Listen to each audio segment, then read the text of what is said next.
meus amigos, minhas amigas. Hoje vamos falar um pouco sobre o primeiro capítulo do Evangelho segundo o Espiritismo. O meu nome é Terezinha e eu faço parte do grupo de colaboradores do Centro Espírita Luz e Esperança de São Francisco de Assis. E nesse primeiro capítulo, ele nos faz viajar um pouco no tempo, retornar à época em que os hebreus foram libertados da sua escravidão através de um líder chamado Moisés.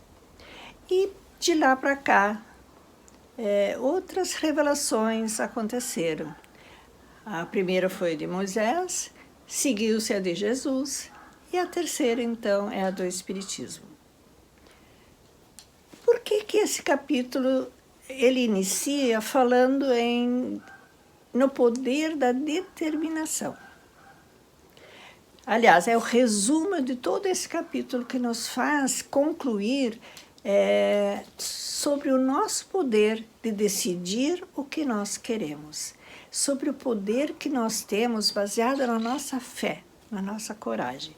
Não fosse isso, os hebreus não teriam conquistado a sua liberdade, continuariam escravos dos egípcios por longos e longos anos, sabe-se lá quanto tempo. E foi necessário muita coragem por parte deles para fugirem dessa escravidão, acreditarem na liderança que Moisés exercia sobre eles e das mensagens que Moisés trazia para eles. E foi numa dessas mensagens que Moisés recebeu que ele subiu numa montanha e ali ele recebeu os 10 mandamentos, intuído pela sua mediunidade. O Moisés era um grande médium e para conseguir estabelecer essa conexão com a vontade divina, ele precisou se recolher para poder se concentrar melhor e estabelecer esse contato com sua mente superior e a partir daí então receber os mandamentos que até hoje nós conhecemos como os 10 mandamentos. E eles são muito incisivos. Amar a Deus sobre todas as coisas, não matar, não roubar, e por aí vai. Então, nota-se ali como é importante a firmeza para podermos atingir nossos objetivos. E naquela época, o povo hebreu ainda era muito imaturo do ponto de vista espiritual. Embora hoje a gente continue sendo, mas naquela época estavam dando sim os primeiros passos.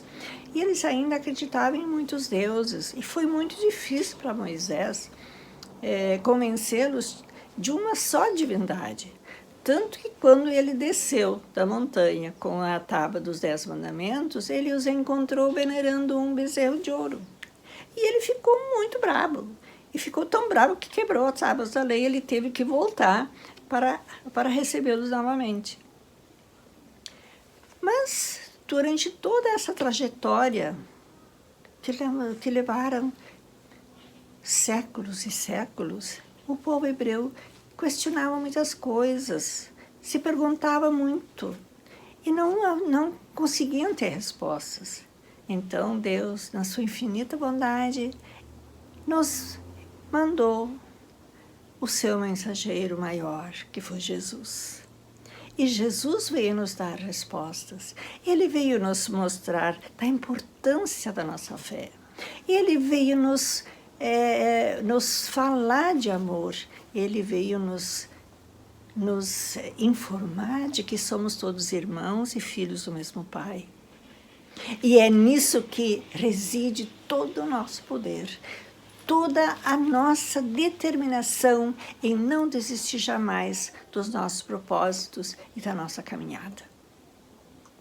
Por isso que Jesus, ao abrir esse capítulo, Jesus diz: Não pensem que eu vim destruir a lei ou desmentir o que os profetas disseram. Não vim destruí-los, mas vim para dar cumprimento às leis de Deus. Em verdade, eu digo a vocês que o céu e a terra não passarão antes que tudo que está na lei seja totalmente cumprido. Isso está em Mateus, capítulo 5, versículos 17 e 18. Vejam só, Jesus não veio destruir nada, não veio mudar nada. Ele veio completar, ele veio aprofundar aquilo que já os profetas, desde Moisés, vinham falando. Tanto que lá para São Jesus diz, se referindo aos 10 mandamentos, ele diz o seguinte: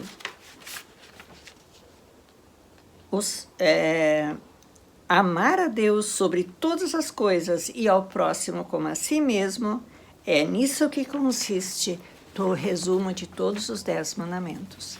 Amar a Deus sobre todas as coisas e ao próximo como a si mesmo. E quem consegue fazer isso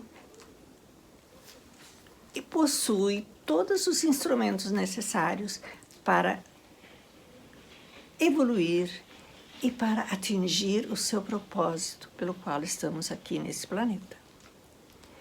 Mas Jesus falou muitas coisas que tentando responder, esclarecer as dúvidas do seu povo, muitos ainda não o compreendiam. Então ele precisava falar de uma forma figurada. Por exemplo, quando ele disse que para entrar no reino de Deus, reino do Pai, era necessário nascer de novo. E as pessoas não entendiam. Tanto é que Nicodemos pergunta, mas como assim? A gente vai ter que entrar de novo na barriga da mãe para nascer de novo? Então, só muito tempo depois, muitos séculos e séculos depois, através de Allan Kardec, que recebeu mensagens dos espíritos através dos médiuns dos mais diversos locais desse planeta, obtivemos mais esclarecimentos. Por quê? Porque nessa época já o povo, ou seja, todos nós, já tínhamos caminhado um pouquinho mais, já estávamos suficiente maduros para entender melhor a profundidade das palavras de Jesus. E é importante isso, porque é nas palavras de Jesus que depois foram traduzidos para nós através do Espiritismo, que se baseia a nossa fé. Porque não é uma fé ingênua, mas é uma fé baseada na razão, é uma fé baseada em dados concretos, naquilo que nós podemos comprovar. Mesmo que a ciência ainda esteja um pouco atrasada e nem tudo é possível agora já comprovar. Mas, lentamente, já estamos atingindo uma fase em que religião e ciência estão se encontrando. E então, sim, nós vamos compreender com muito mais profundidade todas as lições que Jesus veio nos ensinar. E a nossa fé, com certeza, irá se aprofundando e se fortalecendo cada vez mais. E é baseado na fé que nós temos a coragem de decidir as coisas importantes da nossa vida. Tanto é que teve uma mulher, na época de Jesus, que sofria de hemorragia há muito tempo. E nada conseguia que ela ficasse curada. A medicina, naquela época, ainda não tinha chegado a ponto de descobrir uma maneira de curar essa doença. Então, ela ouviu falar de Jesus e soube que ele curava. E soube que muitas pessoas que se aproximavam dele, que pediam ajuda para ele, eram curados. Ele fazia cegos enxergar de novo, ele fazia paralíticos andar de novo, e até um morto ele conseguiu ressuscitar, conforme consta no Evangelho, que foi o Lázaro. Então ela pensou, se ele consegue fazer tanta coisa, se ele já conseguiu curar tanto e ajudar tantas pessoas, ele vai também conseguir me curar. então eu vou procurá-lo. E ela foi. E encontrou uma multidão cercando Jesus. E ela pensou, vai ser muito difícil eu conseguir me aproximar dele, mas eu vou dar um jeito, nem que eu só consiga tocar na veste dele.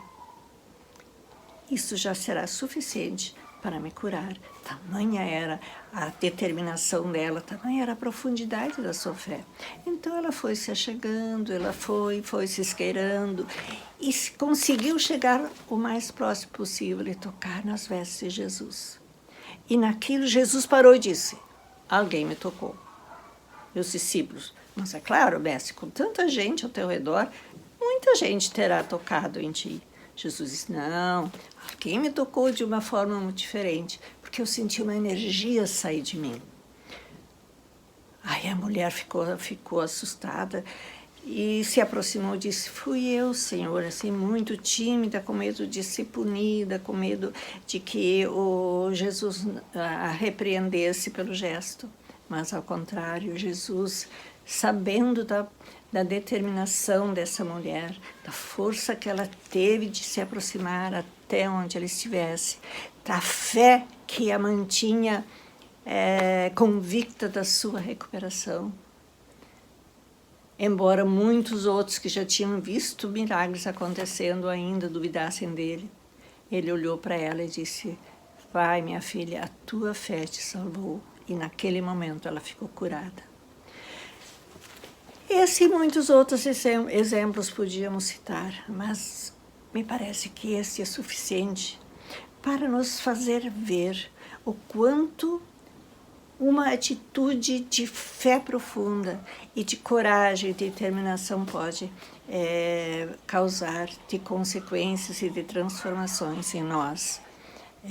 No próprio Espiritismo, quantas pessoas que buscam ajuda nas casas espíritas e são curadas, se não no seu corpo físico, com certeza no seu corpo espiritual.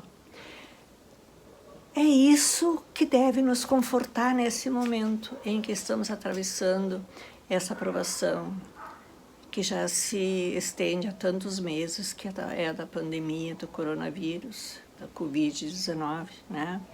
Quantas pessoas ele já ceifou nesse planeta, quantas familiares nossos, inclusive, já se foram.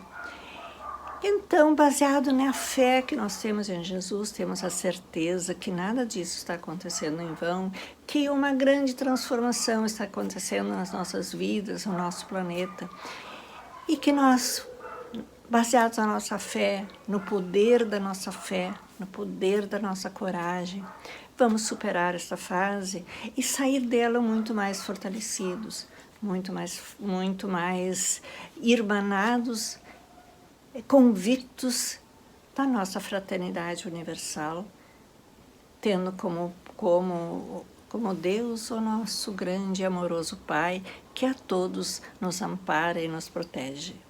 Então era esta a grande mensagem do Evangelho de hoje, que atravessa a história e chega até os nossos tempos para nos dizer, coragem, meus filhos, vamos em frente, não desanimem, que tudo vai dar certo. Acreditem na fé e no poder dessa fé que reina nos vossos corações. Que haja sempre muita paz, que reine muita paz, muito amor em nossos corações e a certeza de que todas as dificuldades, todos os problemas serão vencidos se nós nos mantivermos firmes na nossa fé e que o Espiritismo tanto nos ensina hoje. Fiquem todos em paz.